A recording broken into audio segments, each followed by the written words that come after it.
إعادة تشكيل لنظام إقليمي أو لنظام دولي، لأنه لم نكن مشاركين في 45 بحكم أننا لم نكن استرجعنا سيادتنا الوطنية بعد، ولم نكن أيضا للأسف مشاركين في إعادة التشكيل الثانوي نقولوا بعد نهاية الحرب الباردة نتيجة مجموعة من الأزمات. الآن الفرصة مواتية أستاذ بالقاسم لنكون دولة محورية على مستوى منطقة شمال إفريقيا. لا يمكن لأي قوة سواء كانت كبرى أو عظمى أو حتى إقليمية تريد لعب دور في المنطقة بدون أن ترتكز على الدور الجزائري في المنطقة. شكرا جزيلا لك دكتور رشيد علوش، أنت الباحث في شؤون الاستراتيجية، كنت معنا عبر الهاتف. شكرا أستاذ القاسم. مستمعينا الأفاضل في كل مكان، تقبلوا تحياتي، أنا بالقاسم جير، نلتقي غدا في أمان الله. With Radio Algeria International, you will not miss a single major political or economic event. Radio Algeria International, our voice in the world.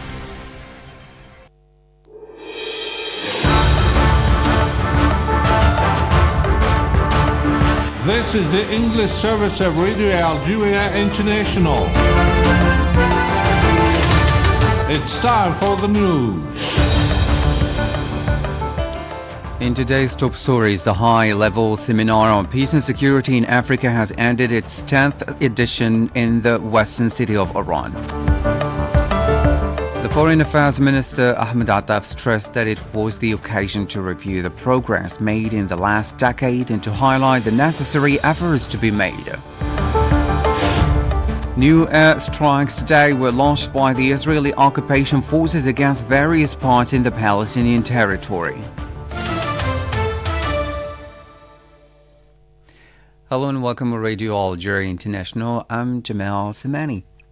The President of the Republic, Abdelmadjid Tebboune, has congratulated his Egyptian counterpart Abdel Fattah al-Sisi following his re-election as Egypt's president.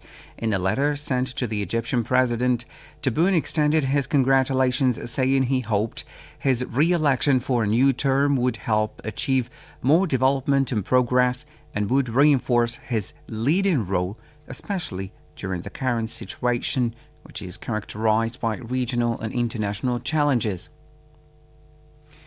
Now, the high-level seminar on peace and security in Africa has ended its 10th edition in Oran, in the western part of the country. The two-day seminar centered on ways and means of promoting exchanges among the African countries with a view to promoting development and achieving economic integration. During the seminar, attended by representatives of the African members of the UN Security Council, the UN, as well as experts, 2 workshops were organized. These focused on the role of the African Union Peace and Security Council in raising Africa's voice as well as the resumption of unconstitutional changes. Yes, Mariam. In a statement made at the end of the 2-day seminar held in the western city of Oran, the Minister of Foreign Affairs and the National Community Abroad, Ahmed Attaf, stressed that it was the occasion to review the progress made in the last decade and to highlight the necessary efforts to be made. Algeria is ready to fulfill its mandate it has been endowed with at the UN Security Council and is committed to, in collaboration and coordination with its African brothers, and is attached to the path set by the process which is respectful of Africa's values and principles and which is singular through its objectives, as emphasized by President Abdelmadjid Tebboune on many occasions, who says that Algeria aspires to return the favor to the African continent for having backed its candidacy and for having supported Algeria through the decisive stages.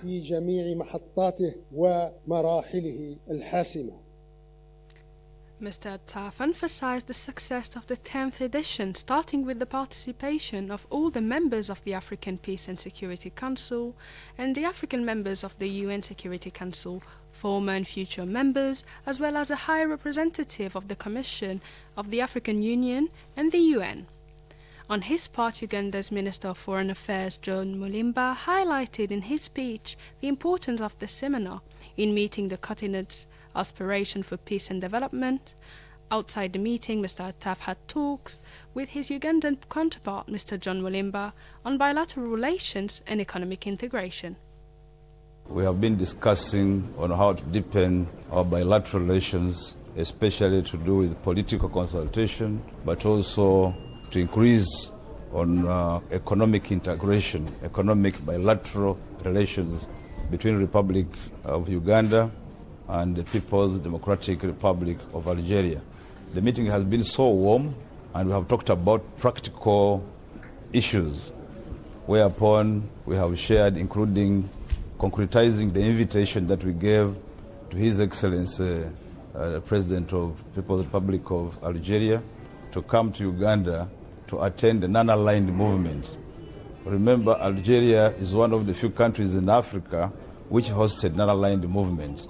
So we wish to borrow a leaf and to pick institutional memory from the President of the Democratic Republic of Algeria when he visits Uganda to attend non-aligned movement in the year 2024, but also to be followed by the G77 meeting.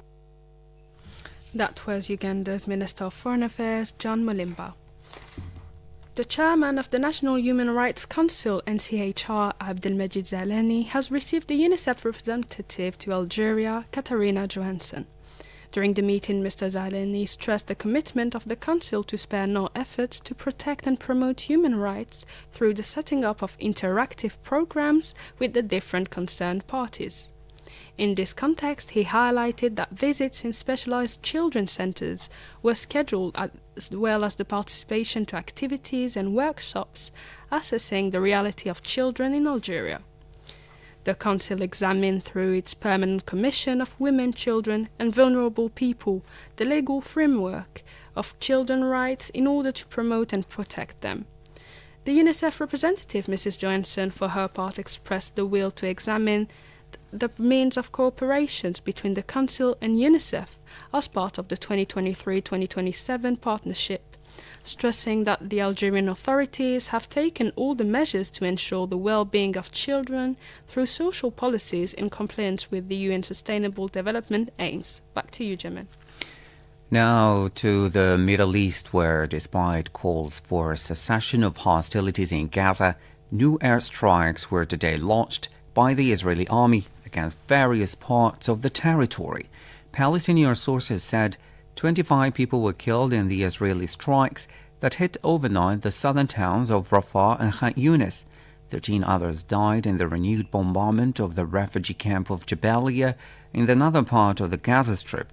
According to the news agency Wafa, over 19,000 people, mainly women and children, have been killed since the Israeli army launched its all-out operations on Gaza. This came as humanitarian organizations raised concern about the worsening of the humanitarian situation in Gaza, where the civilian population is lacking food, water, and fuel. In this respect, the U.S. Secretary of Defense Lloyd Austin insisted during a visit to the region on the necessity to provide an increased humanitarian aid to the nearly 2 million displaced in Gaza. In this connection, the UN Security Council postponed to today, Tuesday, the vote of a new draft resolution calling for a sustainable ceasefire in the Gaza Strip.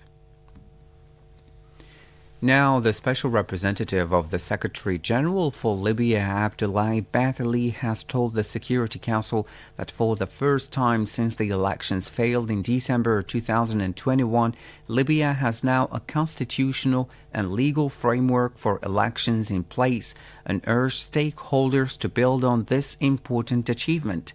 Bathily said the remaining politically contested issues can only overcome through a political settlement among the main Libyan institutional stakeholders committed in good faith.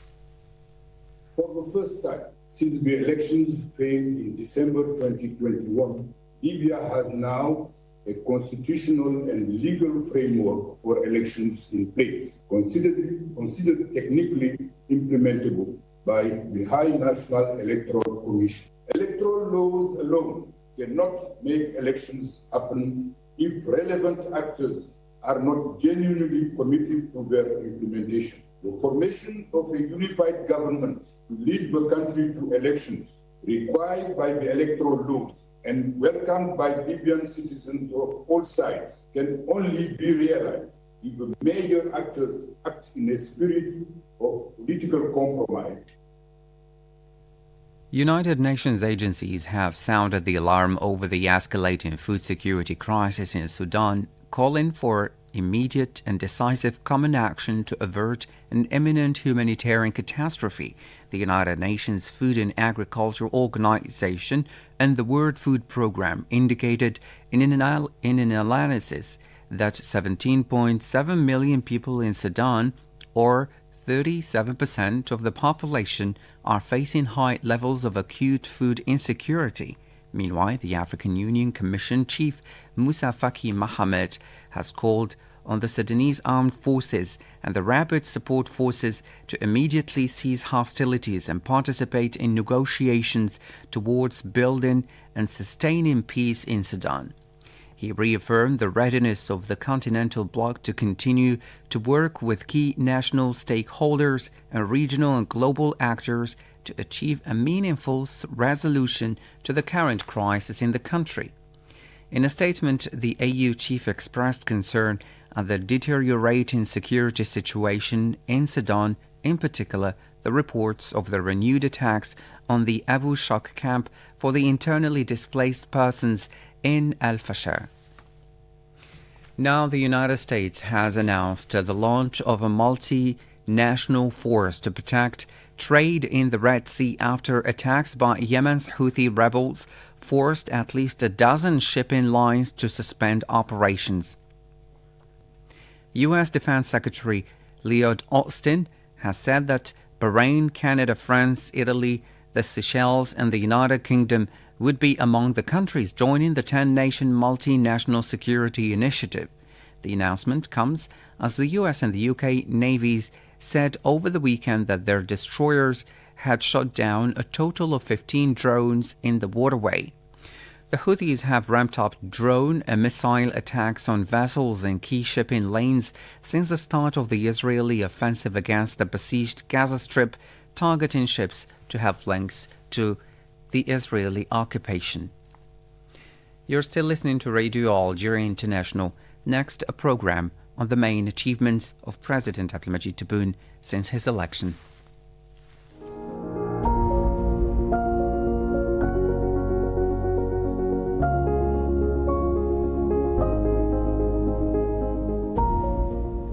After the election of Mr. Abdelmadjid Tebboune, President of the Republic, Algeria has made unprecedented achievements, including the return of our country to the international scene and the strengthening of its pivotal role. Here we look at the most important gains and achievements since the election of President Abdelmadjid Tebboune, as well as the challenges facing the new Algeria in the next stage.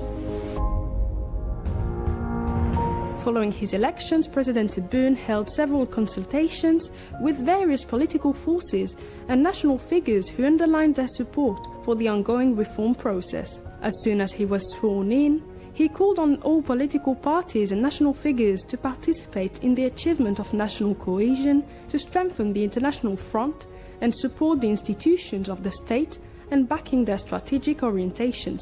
Communication with national public opinion and the political class is one of the main commitments made by the President of the Republic, starting 4 years ago, and which he has since honored. Indeed, from the very first days of his term, President Tebboune has held a number of meetings with the national press, historical figures, and leaders of political parties and national associations to whom he listened to and presented his program for building a new Algeria based on consultation and democracy.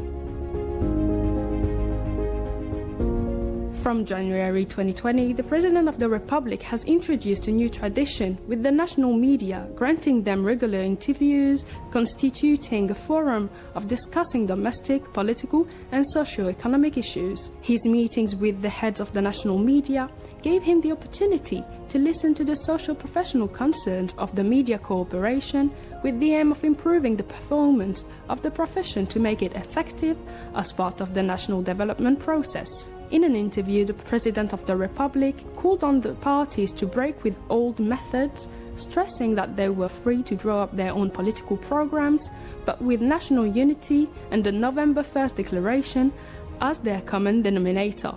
Reacting to the message from the President of the Republic, the political forces were involved in a number of initiatives aimed at achieving national unity, involving trade unions, civil society organizations, and representatives of the national community abroad. Several parties and components of the civil society have also reaffirmed their full support for the political, economic, and social reforms decided by the President of the Republic and underlined their determination to consolidate the values and cohesion and collective mobilization with a view to protecting Algeria against any attempts to undermine its security, stability, and unity.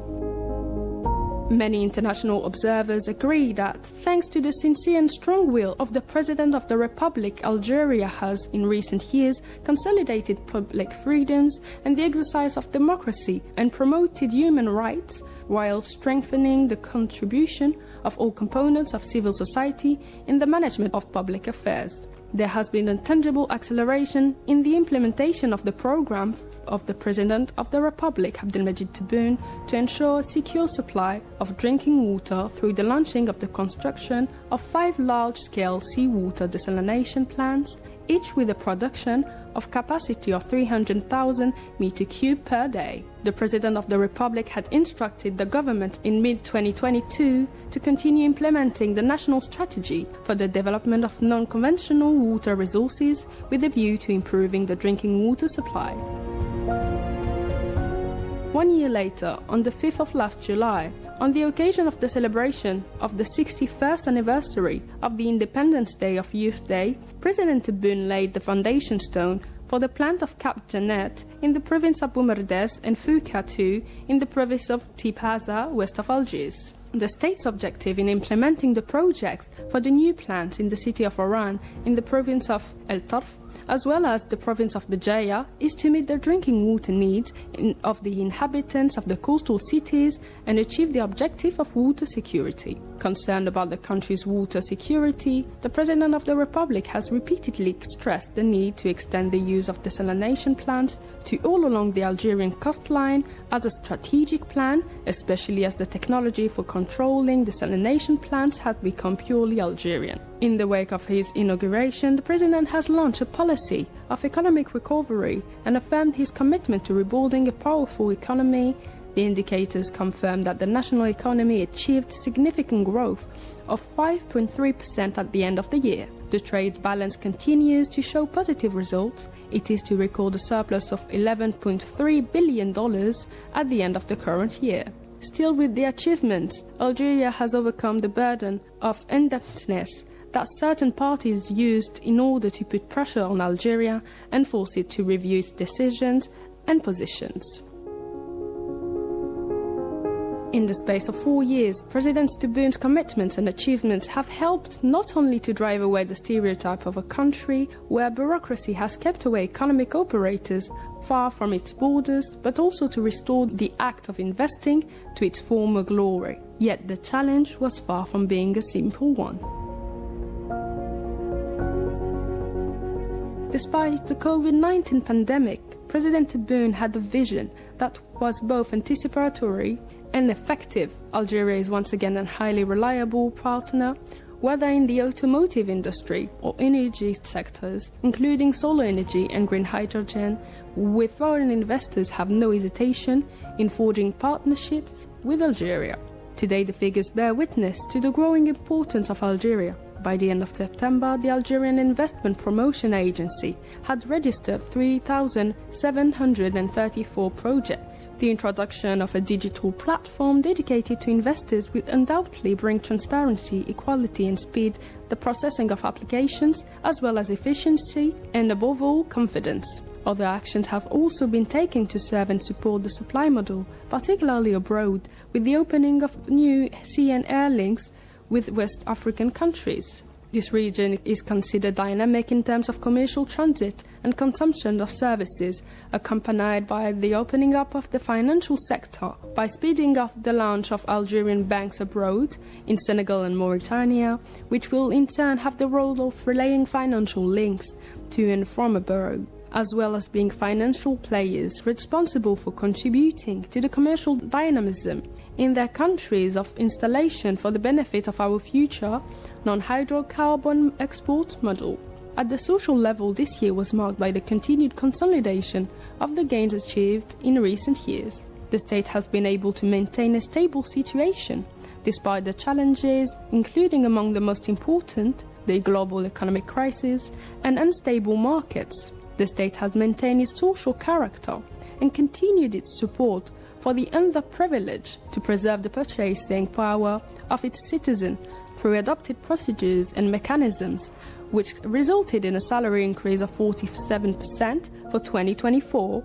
More than 2.8 million employees have benefited from over the last 2 years. This year, unemployment benefit has been raised from 13,000 Algerian dinar to 15,000, including tax.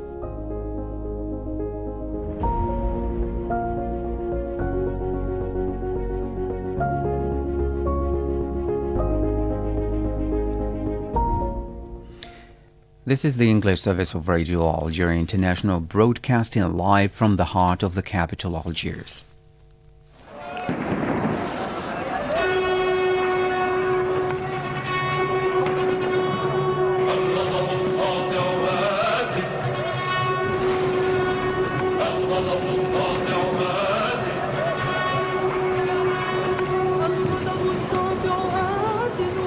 The foundational events of the Nakba took place during and shortly after the 1948 Palestine War, including 78% of mandatory Palestine being declared as Israel, the expulsion of 800,000 Palestinians, the related depopulation and destruction of over 500 Palestinian villages by Zionist armed forces, and subsequent geographical erasure, the denial of the Palestinian right of return, the creation of permanent Palestinian refugees, and the shattering of Palestinian society. The expulsion of the Palestinians has since been described as an ethnic cleansing.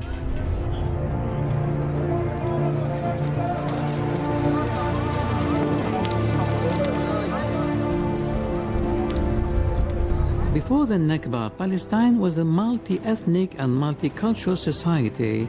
However, the conflict between Arabs and Jews intensified in the 1930s with the increase of Jewish immigration driven by persecution in Europe and with the Zionist movement aiming to establish a Jewish state in Palestine. In November 1947, the United Nations General Assembly passed a resolution partitioning Palestine into 2 states, one Jewish and one Arab, with the holy city of Al-Quds under a UN administration.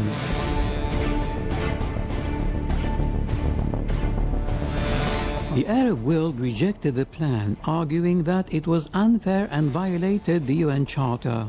Jewish militias launched attacks against Palestinian villages, forcing thousands to flee. The situation escalated into a full-blown war in 1948 with the end of the British mandate and the departure of British forces, the declaration of independence of the State of Israel, and the entry of neighboring Arab armies. The newly established Zionist forces launched a major offensive. The result of the war was the permanent displacement of more than half of the Palestinian population.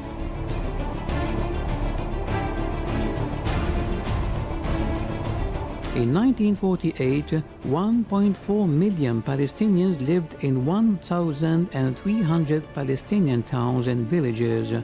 More than 800,000 of the population were driven out of their homeland to the West Bank and Gaza Strip, neighboring Arab countries and other countries of the world. As early as December 1948, the UN General Assembly called for refugee return, property restitution and compensation, Resolution 194.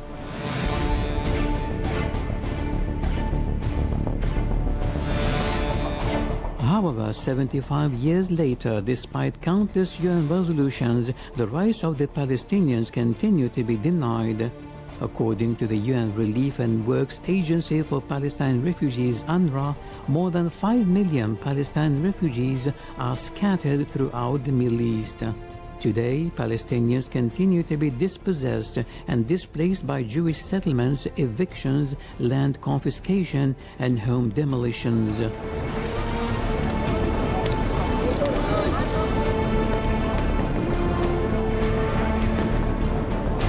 The The Nakba anniversary is a reminder not only of those tragic events of 1948, but of the ongoing injustice suffered by the Palestinians.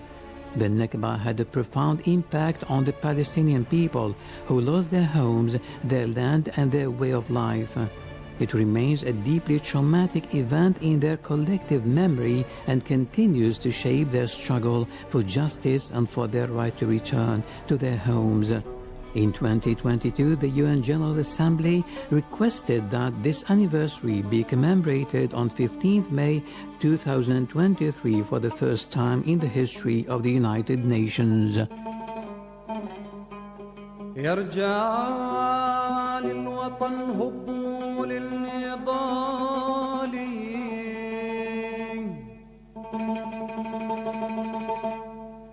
ثوروا مع الأحرار على الطغيان يابا.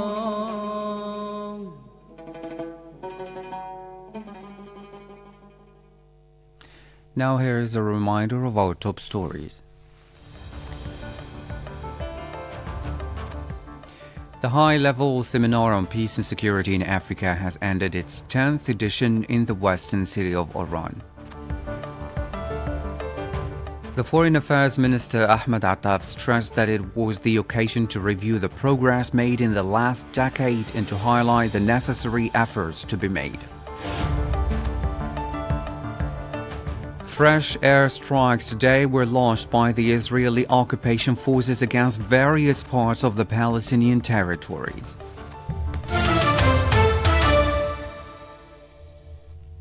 Thank you so much for joining us on Radio Algeria International. You can join us again tomorrow, same time, same frequencies. Goodbye for now. استمعوا إلينا لنقل المعلومات من مصادرها الرسمية وتفسير حي للأحداث في حصص تحليلية مميزة. إذاعة الجزائر الدولية، صوتنا في العالم. مع إذاعة الجزائر الدولية لن تفوتكم لحظة واحدة من الأخبار السياسية والاقتصادية الهامة. إذاعة الجزائر الدولية، صوتنا في العالم.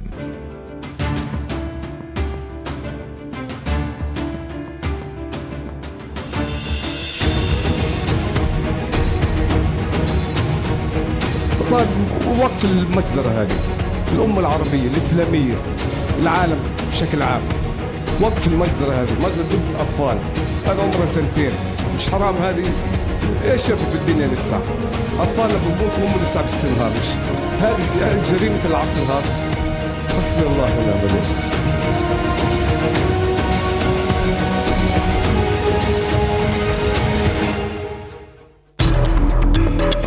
مع إذاعة الجزائر الدولية لن تفوتكم لحظة واحدة من الأخبار السياسية والاقتصادية